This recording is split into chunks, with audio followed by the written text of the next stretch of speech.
people are too materialistic. They're not doing anything to please God, and so they're suffering.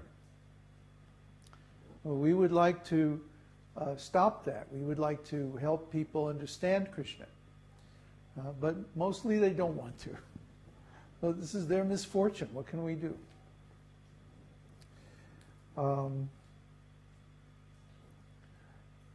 And he's Sundara Nanda-Gopālā, the beautiful cowherd boy of Nanda Maharaj. Nanda Maharaj is the king of Vrindavan.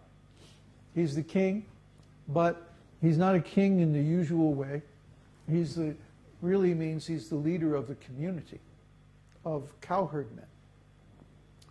So, see, in Vedic society is based on 4 occupational divisions and 4 spiritual divisions.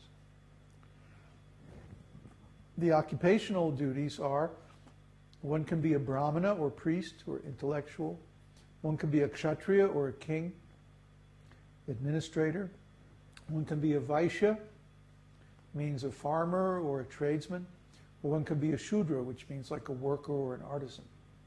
Well, Nanda Maharaj was vaishya, cowherdsman. So the cowherdsmen, they got together and by consensus, they picked the best one among them to be their leader. Every group needs a leader, and you have to have a leader. If you don't have a leader, then it's very difficult to manage, very difficult to make decisions, and very difficult to deal with difficult situations. So every group has to have a leader. And among the cowherd men, the leader was chosen by consensus. Every time you read in Krishna book, every time there was a decision to be made, like there were so many attacks by the demons, the cowherd men said, maybe we're living in the wrong place, you know. Why don't we just go to this other place over here? They had a meeting, and everyone was heard. Everyone discussed the ideas fully. Everyone was able to speak and give suggestions and openly discuss the issue. And then the senior cowherd men got together, and they sat down and they discussed it, and they came to a conclusion by consensus. Not that Nanda Maharaj imposed his will on them. You can read that in Krishna book. Their system of making decisions was very nice, because even the children, even the cows were heard. Everyone was considered before taking a major decision like that. So, sundara means very beautiful. Sundara nanda-gopālā. Yāmuna-taṭa-cara. He's always wandering on the banks of the Yamuna. That's when he's not hanging out in the streets. The banks of the river in India are like, there's nothing to compare it to in the West. That's where everyone goes to bathe, do their laundry, gossip, meet people, hang out. You know, it's a hangout place. It's a scene. The Ghat. It's a whole scene in India. So he would hang out on the Ghats, on the Yamuna River, along the river. There's always nice, cool breezes next to the river because the land and the water and the air come together there. So it's a very pleasant place, especially in Vrindavan. There's lots of fruit trees and very nice flowering bushes and so on. Well, gopī-basana-hara. He stole the garments of the young cowherd damsels who were bathing in the Yamuna. It's another one of those confidential pastimes. All these girls wanted to be Krishna's wives. So he said, well, you want to be my wives? Okay. So then one day when they were bathing, he took all their clothes and then he climbed up into a tree. And it was like, okay, now if you want to get your clothes back, you have to come one by one. So one by one, he saw all the young gopis naked. This is Krishna. If anybody else did this, it would be like 100% rascal. But when Krishna does it, it's wonderful. Why? Because Krishna is everybody's best lover. Just try to understand. Rasa-rasika. Rasa, oh boy, this is a big explanation. I'm not going to do the whole explanation. Rasa is the taste of devotional service, the emotional taste, the sweetness that I talked about earlier. Rasa comes from rasa, which means juice. So what makes juice juicy? What makes sweetness sweet? Krishna is he says, I am the taste of water. I am the sound in the ether. He is the sweetness of those things that are sweet.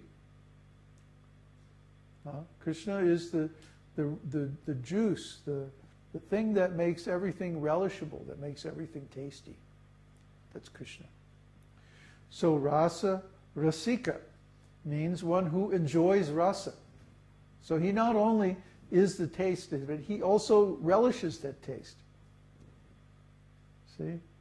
He enjoys the taste of his own pastimes.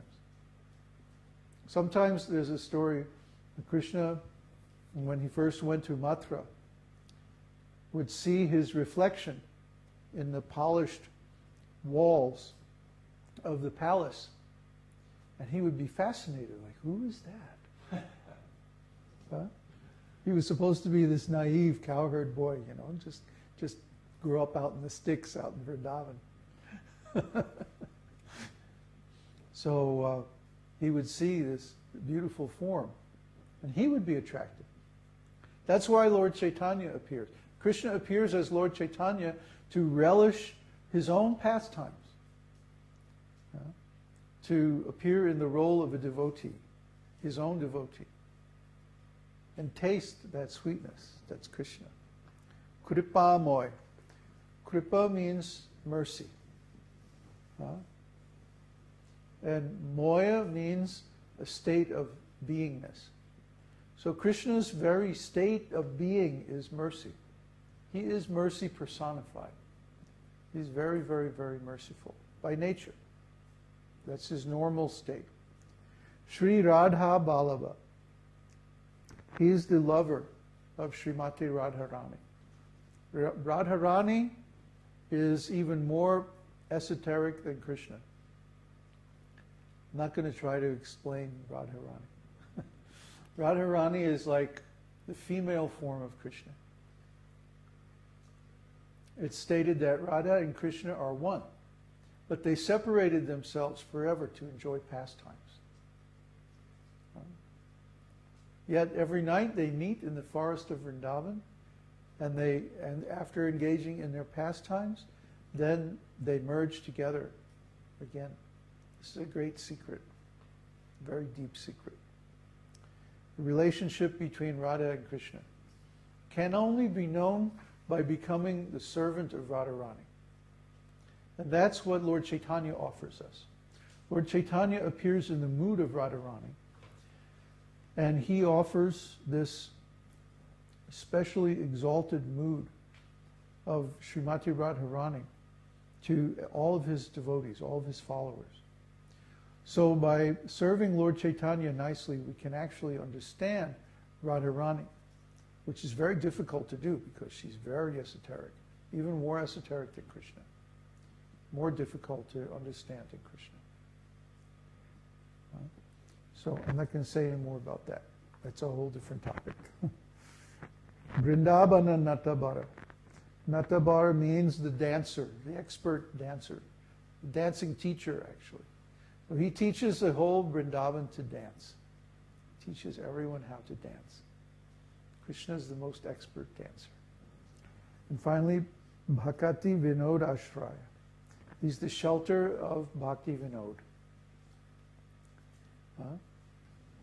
So it's custom that at the end of the song, the Vaishnava authors put their name. It was not only a custom of the Vaishnavas, It was general practice in that day, in that time, when this was written. So, let's take a short break. And you please put your questions on the chat, and we'll discuss them when we come back. Hare Krishna. Speak up so they can hear you. Yes. Marino Klisovich asks, I have this question for a long time. Govinda is the protector of the cows and giver of pleasure to the cows. Then why today are so many cows killed every day? I can't understand the present situation. How does Govinda protect them? It's because people don't worship Govinda.